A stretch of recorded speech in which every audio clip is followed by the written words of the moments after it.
ವಿದ್ಯಾರ್ಥಿ ಬಂಧುಗಳೇ, ಭಾರತ ರಾಷ್ಟ್ರೀಯ ವಿದ್ಯಾರ್ಥಿ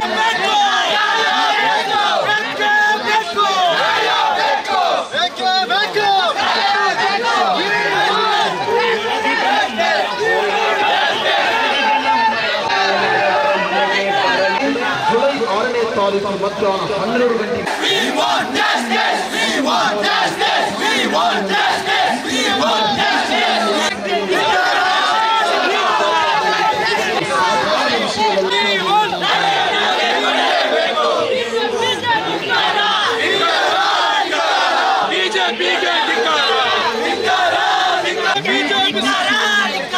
ಗಂಟೆಗೆ ಸರ್ಕಾರಕ್ಕೆ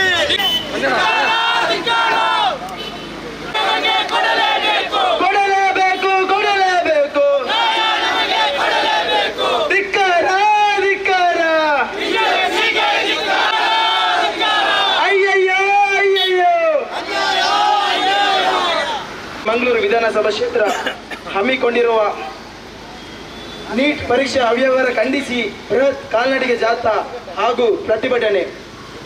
ಇವತ್ತು ಕೇಂದ್ರ ಸರ್ಕಾರವು ಹಲವು ವಿದ್ಯಾರ್ಥಿಗಳಿಗೆ ಅನ್ಯಾಯ ಮಾಡ್ತಿದ್ದೇವೆ. ಇದರಲ್ಲಿ 24 ಲಕ್ಷ ನೀಟ್ ಪರೀಕ್ಷೆ ವಿದ್ಯಾರ್ಥಿಯವರಿದ್ದಾರೆ.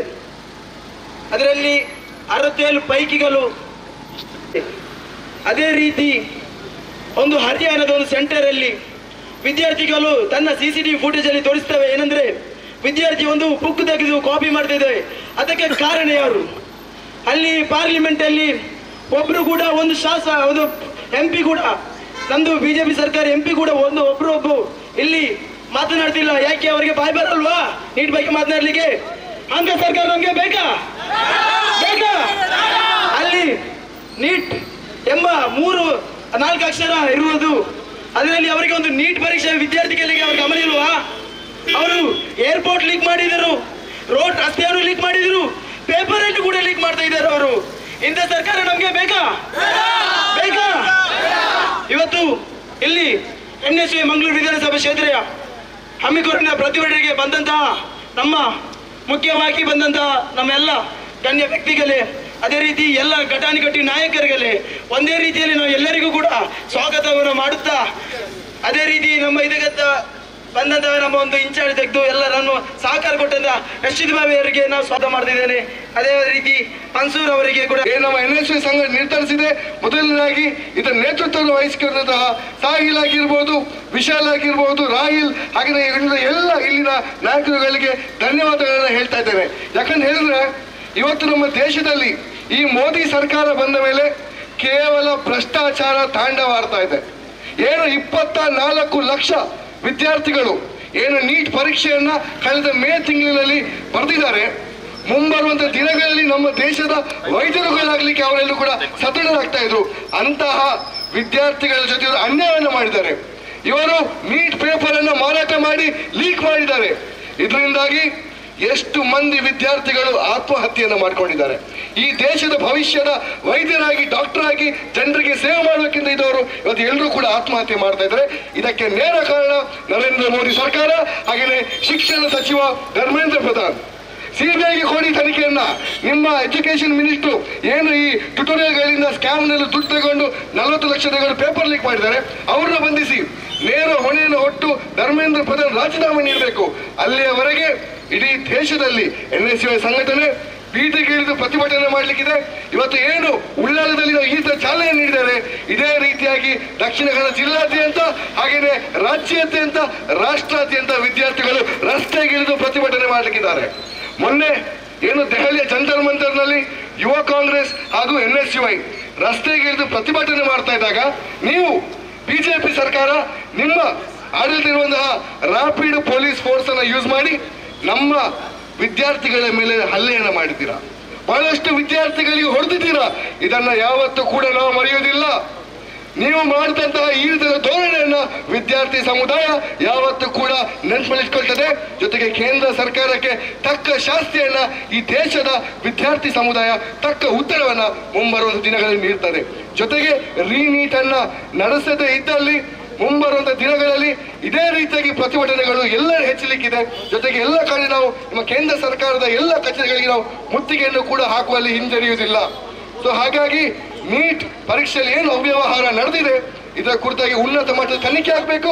ಜೊತೆಗೆ ಧರ್ಮೇಂದ್ರ ಪ್ರಧಾನ್ ಈ ದೇಶದ ಭ್ರಷ್ಟ ಶಿಕ್ಷಣ ಮಂತ್ರಿ ರಾಜೀನಾಮೆಯನ್ನ ನೀಡಲೇಬೇಕು ಅಂತ ಹೇಳಿ NSU ವತಿಯಿಂದ ಆಗಿರ್ತದೆ. ಧನ್ಯವಾದಗಳು.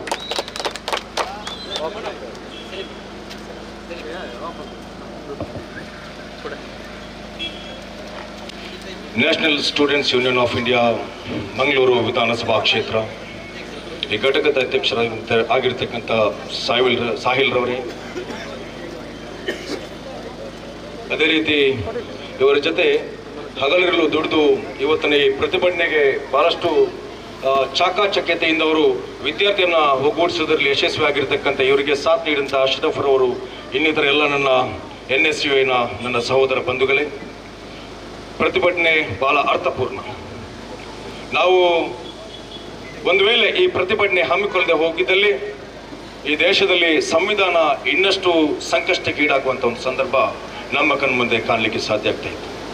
ಆದ್ದರಿಂದ ಇವತ್ತು ಈ ಪ್ರತಿಭಟನಾ ಸಭೆಯಲ್ಲಿ ನಮ್ಮ ಈ ವಿದ್ಯಾರ್ಥಿ ಸಂಘಟನೆಯ ಆಹ್ವಾನದ ಮೇಲೆಗೆ ಸಂಪೂರ್ಣ ಬೆಂಬಲವನ್ನು ಕೊಟ್ಟು ಬ್ಲಾಕ್ ಕಾಂಗ್ರೆಸ್ ಅಧ್ಯಕ್ಷರು ಇವತ್ತು ಶಾಮೀಲಾಗಿದ್ದಾರೆ ಈ ಪ್ರತಿಭಟನೆಯಲ್ಲಿ. ಇವರನ್ನು ಕೂಡ ಈ ಸಂದರ್ಭದಲ್ಲಿ ನೆನಪಿಸುತ್ತಾ, ಅದೇ ರೀತಿ ಯುವ ಕಾಂಗ್ರೆಸ್ನ ಮಾಜಿ ಜಿಲ್ಲಾ ಘಟಕದ ಎಲ್ಲ ಪ್ರಧಾನ ಕಾರ್ಯದರ್ಶಿಗಳಾದಂಥ ರಮಾನಂದ್ರವರು, ಜಿಲ್ಲಾ ಅಧ್ಯಕ್ಷರಾಗಿರ್ತಕ್ಕಂಥ NSU ಸುವರ್ಣರವರು, ಅದೇ ರೀತಿ ಇನ್ನಿತರ ಅಣ್ಣ ಎಲ್ಲ NSUನ ನಾಯಕರೇ, ಅದೇ ರೀತಿ ಸೇರಿರ್ತಕ್ಕಂಥ ನಮ್ಮ ನಜರ್ ಅವರೇ, ಅದೇ ರೀತಿ ಮುಂದೆ ಬನ್ನಿ NSUನವರು ಮುಂದೆ ಬರಬೇಕು ನಿಮ್ಮ ಪ್ರತಿಭಟನೆಗೆ. ಜಿಲ್ಲೆಯ ಮಾಜಿ NSU ಅಧ್ಯಕ್ಷ ಹಾಗೂ ರಾಜ್ಯ ಪ್ರಧಾನ ಕಾರ್ಯದರ್ಶಿ ಆಗಿರ್ತಕ್ಕಂಥ ಸವಾದ್ ಸುಳ್ಯಾರವರೇ, ಉಸ್ಮಾನ್ ಕಲ್ಲಾಪುರವರೇ, ನಜೀರ್ ಬಾರ್ಲಿ ಅವರೇ, ಅದೇ ರೀತಿ ಎಲ್ಲ ನಮ್ಮ ಸೇರಿರ್ತಕ್ಕಂಥ ಎಲ್ಲ ಯುವ ಕಾಂಗ್ರೆಸ್ನ ನಮ್ಮ ಮಿತ್ರರು. ಇವತ್ತಿನ ಈ ಪ್ರತಿಭಟನೆಯ ವಿಚಾರಕ್ಕೆ ಸಂಬಂಧಪಟ್ಟ ಹಾಗೆ ಒಂದು ವೇಳೆ ಮಾತಾಡಲಿಕ್ಕೆ ಹೊರಟ್ರೆ ಬಹುಶಃ ಸಂಜೆವರೆಗೂ ಈ ಕರ್ಮಕಾಂಡವನ್ನ ನಮಗೆ ಜನರ ಮುಂದೆ ತಂದು ಇಡುವುದರಲ್ಲಿ ನಮಗೆ ಸಮಯದ ಅವಕಾಶ ಸಾಕಾಗಲಾರದು. ಆದರೆ ಬಹಳ ಸಣ್ಣ ಅವಧಿಯಲ್ಲಿ ಸಣ್ಣ ಸಮಯದಲ್ಲಿ ನನ್ನ ಪ್ರತಿಭಟನಾ ಭಾಷಣವನ್ನು ಮುಗಿಸುವ ಇಚ್ಛೆ ಇರುವುದರಿಂದಾಗಿ ಒಂದೆರಡು ವಿಚಾರವನ್ನು ನಿಮ್ಮ ಮುಂದೆ ಈ ಪ್ರತಿಭಟನಾ ಸಭೆಯಲ್ಲಿ ನಾನು ಮಂಡಿಸಲಿಕ್ಕೆ ಬಯಸ್ತಾ ಇದ್ದೇನೆ. ಈ ಮಂಗಳೂರು ವಿಧಾನಸಭಾ ಕ್ಷೇತ್ರದಲ್ಲಿ ಇಡೀ ರಾಜ್ಯದ ಒಂದು ತಲೆಯಂತೆ ಎತ್ತಿ ನಿಂತಿರ್ತಕ್ಕಂಥ ಮಂಗಳೂರು ವಿಶ್ವವಿದ್ಯಾನಿಲಯ, ಇದರಿಂದ ನಾನು ಪ್ರಾರಂಭ ಮಾಡಲಿಕ್ಕೆ ಇಚ್ಛೆ ಪಡ್ತಾ ಇದ್ದೇನೆ.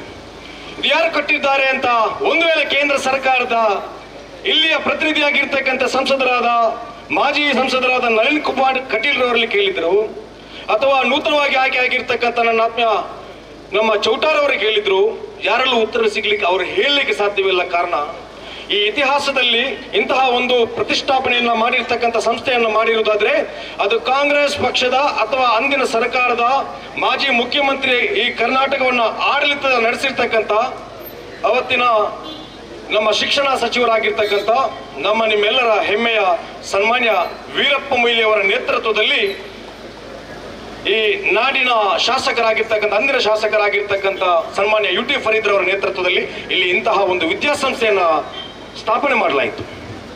ಈ ವಿದ್ಯಾಸಂಸ್ಥೆ ಸ್ಥಾಪನೆ ಮಾಡಿರುವುದರಿಂದಾಗಿ ಬಹುಶಃ ತಮ್ಗೆಲ್ಲರಿಗೂ ಗೊತ್ತಿದೆ, ಇಡೀ ರಾಜ್ಯಾದ್ಯಂತ ಮಾತ್ರವಲ್ಲ ಕೇರಳದಿಂದ ಕೂಡ ಇಲ್ಲಿ ವಿದ್ಯಾರ್ಥಿಗಳು ಬಂದು ಕಲಿಯುವಂತಹ ಒಂದು ಅವಕಾಶ ಈ ಕರ್ನಾಟಕ ರಾಜ್ಯದಲ್ಲಿ ಮಂಗಳೂರಿನಲ್ಲಿ ದೊರೆತಿದೆ ಅಂತ ಬಹಳ ಹೆಮ್ಮೆಯಿಂದ ಹೇಳಲಿಕ್ಕೆ ಇಷ್ಟಪಡ್ತಾ ಇದ್ದೇನೆ ಬಂಧುಗಳೇ. ಇದಾದ ಮೇಲೆ ಈ ಮಂಗಳೂರು ವಿಶ್ವವಿದ್ಯಾನಿಲಯವನ್ನು ಸ್ಥಾಪನೆ ಮಾಡಿರ್ತಕ್ಕಂಥ ಅಂದಿನ ನಮ್ಮ ಶಿಕ್ಷಣ ಸಚಿವರಾಗಿರ್ತಕ್ಕಂಥ ಸನ್ಮಾನ್ಯ ವೀರಪ್ಪ ಮೊಯ್ಲಿ ಅವರು ಈ ಕರ್ನಾಟಕದ ಸರ್ಕಾರದಲ್ಲಿ ಪ್ಲಾನಿಂಗ್ ಕಮಿಷನ್ ಚೇರ್ಮನ್ ಆಗಿ ಕೆಲಸ ನಿರ್ವಹಿಸಿದಂತಹ ಒಂದು ಇತಿಹಾಸ ಇದೆ.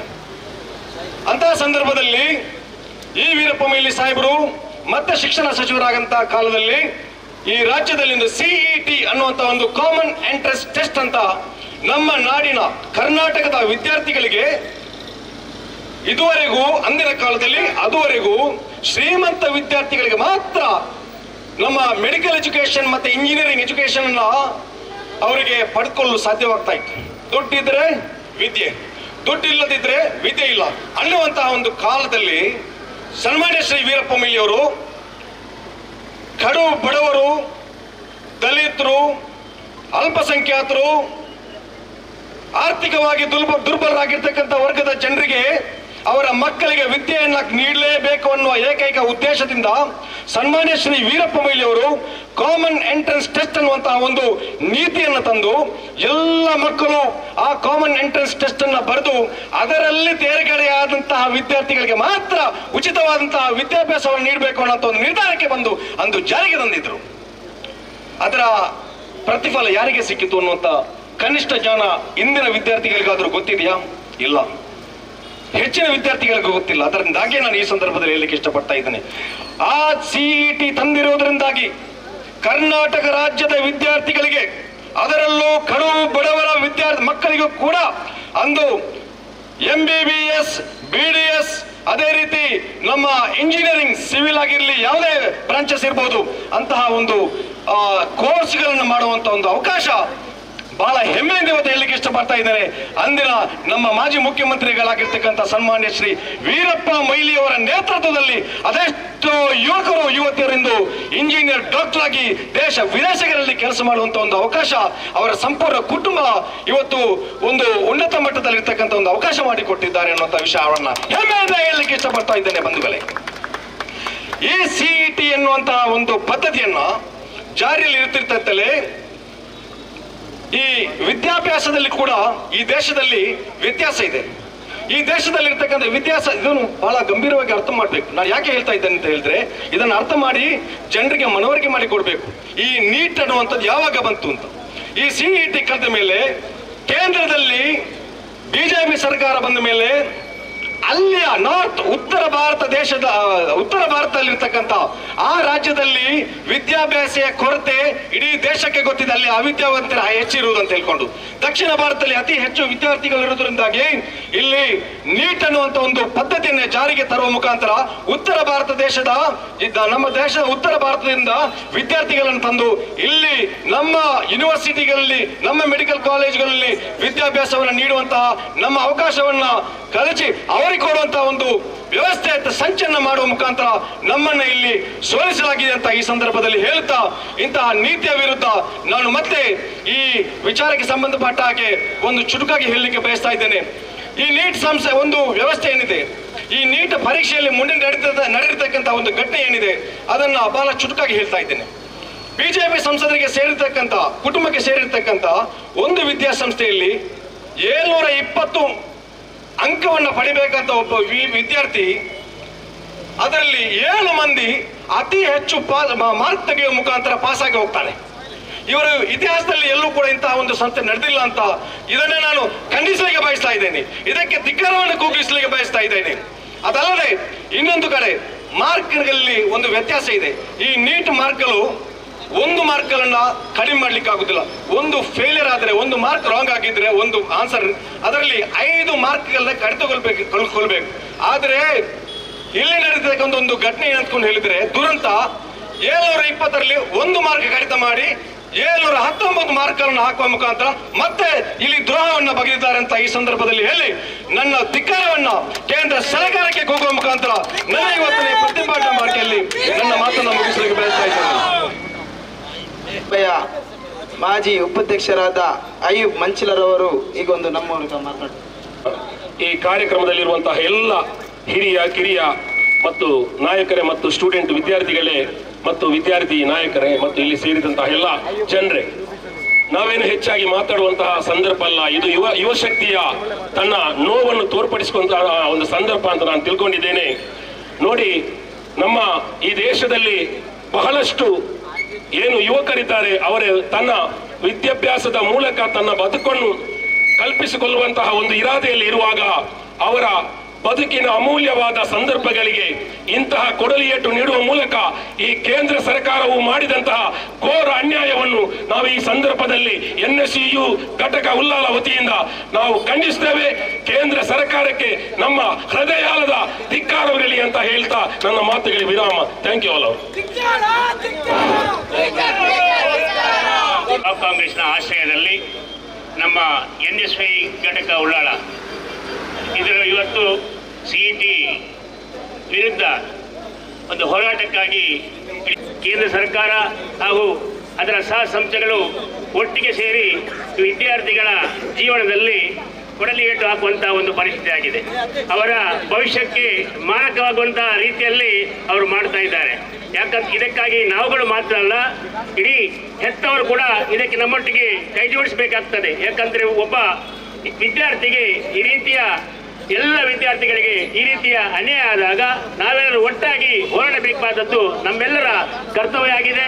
ಅದೇ ರೀತಿ ನಮ್ಮ ನಾಯಕರಾದಂಥ ಸನ್ಮಾನ್ಯ ರಾಹುಲ್ ಗಾಂಧಿ ಅವರು ಸಂಸತ್ತಿನಲ್ಲಿ ಮೊನ್ನೆ ಇದರ ಬಗ್ಗೆ ಮಾತಾಡುವಾಗ ನಮ್ಮ ಕೇಂದ್ರ ಸರ್ಕಾರದ ಸ್ಪೀಕರ್ ಆದಂಥ ಬಿರ್ಲಾರವರು ಕೂಡ ಅದನ್ನು ಮೈಕನ್ನು ಬಂದ್ ಮಾಡಿದ್ದಾರೆ. ಯಾಕಂತ ಹೇಳಿದ್ರೆ ಈ ವಿಚಾರ ಇಡೀ ದೇಶ ವಿದೇಶಿಗಳಿಗೆ ಗೊತ್ತಾಗಬಾರ್ದು ಅಂತ ಹೇಳಿಕೊಂಡು ಆ ರೀತಿಯ ಆಟವನ್ನು ಆಟ ಆಡ್ತಾ ಇದ್ದಾರೆ. ಅದರಿಂದ ಮಕ್ಕಳೆಲ್ಲರೂ, ಈ ವಿದ್ಯಾರ್ಥಿಗಳೆಲ್ಲರೂ ಇವತ್ತು ಇಷ್ಟಲ್ಲ, ಎಲ್ಲ ವಿಧಾನಸಭಾ ಕ್ಷೇತ್ರದಲ್ಲಿ ಕೂಡ ಈ ರೀತಿಯ ಬಹಿಷ್ಕಾರ ಮಾಡಿ ರಾಜ್ಯದಲ್ಲಿ ಕೂಡ ದೊಡ್ಡ ಮಟ್ಟದ ಬಹಿಷ್ಕಾರ ಮಾಡಬೇಕು. ಅದಕ್ಕೆ ನಾವೆಲ್ಲರೂ ಸಹಕರಿಸ್ತೇವೆ ಅಂತ ಹೇಳಿಕೊಂಡು ನನ್ನ ಮಾತನ್ನು ಹೇಳ್ತೀನಿ. ವಿಶೇಷವಾಗಿ ಈ ಕಾರ್ಯಕ್ರಮ ಹಮ್ಮಿಕೊಳ್ಬೇಕಾದರೆ ಪ್ರತಿಭಟನೆ, ಇದರ ಯಶಸ್ಸಿನ ಹಿಂದೆ ಇರ್ತಕ್ಕಂಥ ಶಕ್ತಿ ನಮ್ಮ ಉಲ್ಲಾಲ ಯುವ ಕಾಂಗ್ರೆಸ್ನ ಅಧ್ಯಕ್ಷರಾದ ರಶೀದ್ ರವರು ಬೆನ್ನೆಲುಬಾಗಿ ನಿಂತು ಹಲವಾರು ದಿವಸದಿಂದ ಇದಕ್ಕೆ ಸಹಕಾರವನ್ನು ಕೊಟ್ಟಿರುವುದಕ್ಕೆ ಸಂಪೂರ್ಣ ಕಾಂಗ್ರೆಸ್ ಹಾಗೂ NSUI ಘಟಕದ ವತಿಯಿಂದ ನಾನು ವೈಯಕ್ತಿಕವಾಗಿ ಕೂಡ ಅವರಿಗೆ ಧನ್ಯವಾದವನ್ನು ಸಲ್ಲಿಸ್ತಾ ಇದ್ದೇನೆ. ಅದೇ ರೀತಿ ಎಲ್ಲರಿಗೂ ನಾನು ಒಂದೇ ಸಂದರ್ಭದಲ್ಲಿ ನಾನು ಈ ಕಾರ್ಯಕ್ರಮಕ್ಕೆ ಸಹಕಾರ ನೀಡಿದವರನ್ನೆಲ್ಲರನ್ನ ಗುರುತಿಸಲಿಕ್ಕೆ ಒಂದು ವೇಳೆ ಸಾಧ್ಯವಾದರೆ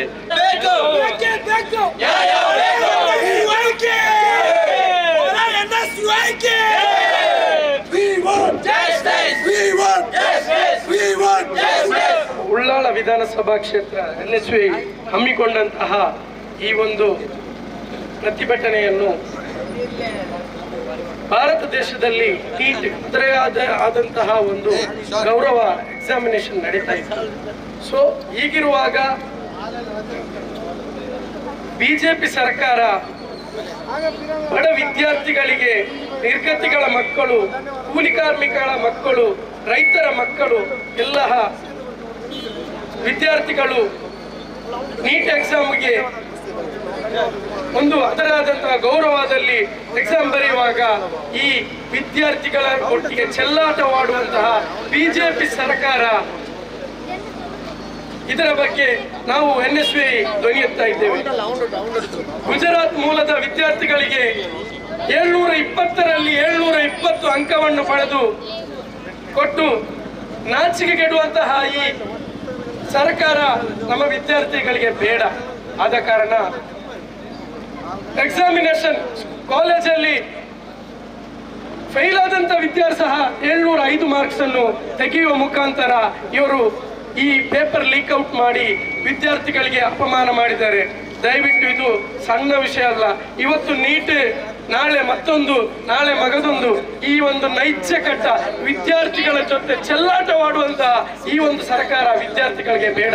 ಆದ ಕಾರಣ NSUI ಮಂಗಳೂರು ವಿಧಾನಸಭಾ ಕ್ಷೇತ್ರದ ವತಿಯಿಂದ ಹಮ್ಮಿಕೊಂಡಂತಹ ಈ ಒಂದು ಪ್ರತಿಭಟನೆಯನ್ನು ನಾವು ಇನ್ನು ಮುಂದಕ್ಕೆ ನಾವು ಇನ್ನೊಂದು ಕಡೆಯಲ್ಲಿ ಇಡೀ ಜಿಲ್ಲಾದ್ಯಂತ ಹಾಗೂ ರಾಜ್ಯಾದ್ಯಂತ ನಾವು ಪ್ರತಿಭಟನೆ ಮಾಡ್ತೇವೆ.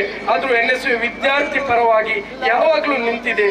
ಯಾವುದೇ ನೀಟ್ ಆಗಿರಲಿ, ವಿಶ್ವವಿದ್ಯಾನಿಲಯದಲ್ಲಿ ಆಗುವ ಹಗರಣದಲ್ಲಿ ಆಗಿರಲಿ, ಮತ್ತೆ ನಮ್ಮ ಇಂಜಿನಿಯರಿಂಗ್ ಸ್ಟೂಡೆಂಟ್ಗೆ ಆಗಿರಲಿ, ಅದೇ ತರ NSUI ಸದಾ ವಿದ್ಯಾರ್ಥಿಗಳ ಜೊತೆ ಇದೆ. ಯಾವಾಗಲೂ ರಾಜಕೀಯ ಮಾಡೋದಿಲ್ಲ. ಇಂಥ ನಾಚಿಕೆ ಕೆಟ್ಟ ಬಿಜೆಪಿ ಸರ್ಕಾರಕ್ಕೆ ಹೇಳಿ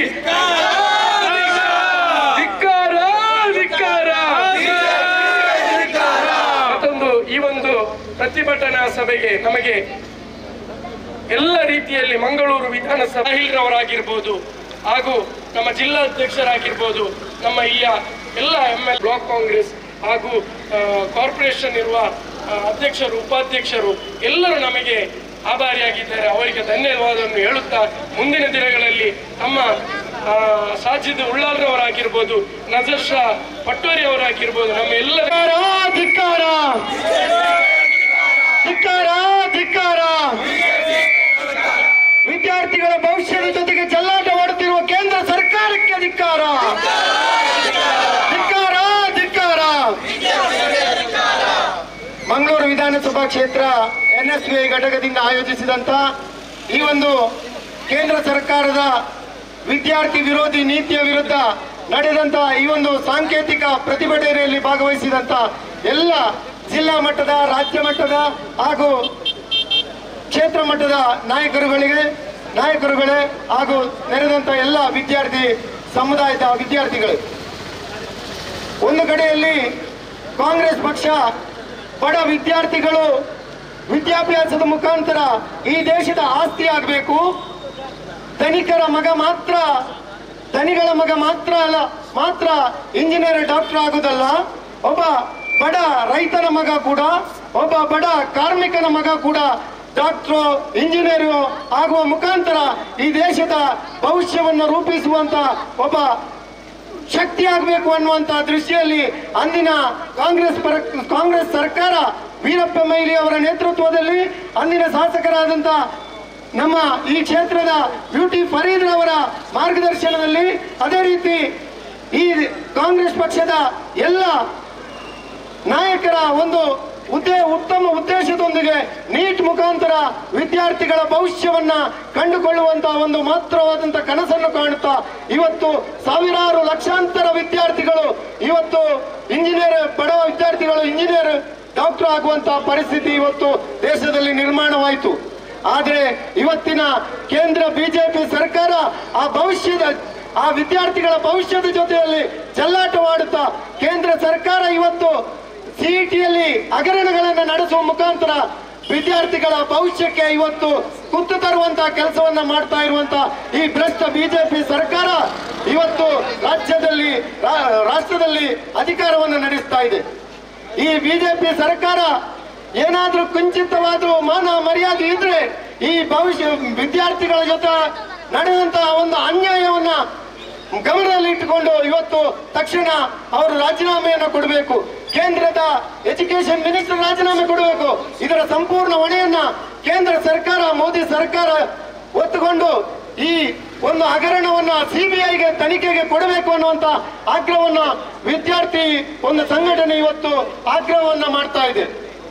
ಏನಾದ್ರೂ ನೀವು ಈ ಒಂದು ಹಗರಣವನ್ನ ಸುಮ್ಮನೆ ನಿಮ್ಮ ಒಂದು ರಾಜಕೀಯ ಲಾಭಕ್ಕಾಗಿ ಇದಕ್ಕಾಗಿ ನೀವೇನಾದ್ರೂ ಬಳಸಿಕೊಂಡು ಏನಾದ್ರೂ ವಿದ್ಯಾರ್ಥಿಗಳಿಗಾದಂತಹ ಅನ್ಯಾಯಕ್ಕೆ ನಮ್ಮ NSUIನ ಒತ್ತಾಯಕ್ಕೆ ನೀವು ಮಣಿಯದೆ ಇಂತಹ ನಿಮ್ಮ ಬಂಡತನವನ್ನ ಮೆರೆದ್ರೆ ಮುಂದಿನ ದಿನಗಳಲ್ಲಿ ಈ ವಿದ್ಯಾರ್ಥಿಗಳ ಶಕ್ತಿ ಏನು ಅನ್ನೋದನ್ನ ಈ ದೇಶದ ವಿದ್ಯಾರ್ಥಿಗಳು ಖಂಡಿತವಾಗಿ ತೋರಿಸಿಕೊಡ್ಲಿಕ್ಕಿದ್ದಾರೆ ಅನ್ನುವಂತ ಎಚ್ಚರಿಕೆ ಮಾತನ್ನು ಹೇಳ್ತಾ ಮುಂದಿನ ದಿನಗಳಲ್ಲಿ ಉಗ್ರ ಹೋರಾಟದ ಒಂದು ಎಚ್ಚರಿಕೆಯನ್ನು ನೀಡ್ತಾ ನನ್ನ ಮಾತನ್ನು ಮುಗಿಸ್ತಾ ಇದ್ದೇನೆ. ಜೈ ಹಿಂದ್, ಜೈ NSUI. But the advantage of this are taken by the students. Like it has become a pathway for the students, but actually it is designed for the merit students. They are not getting any advantages of this. The Rahul Gandhi spoke in the parliament, all of the BJP candidates getting shut down. So we want to stand against this, and we will be fighting always against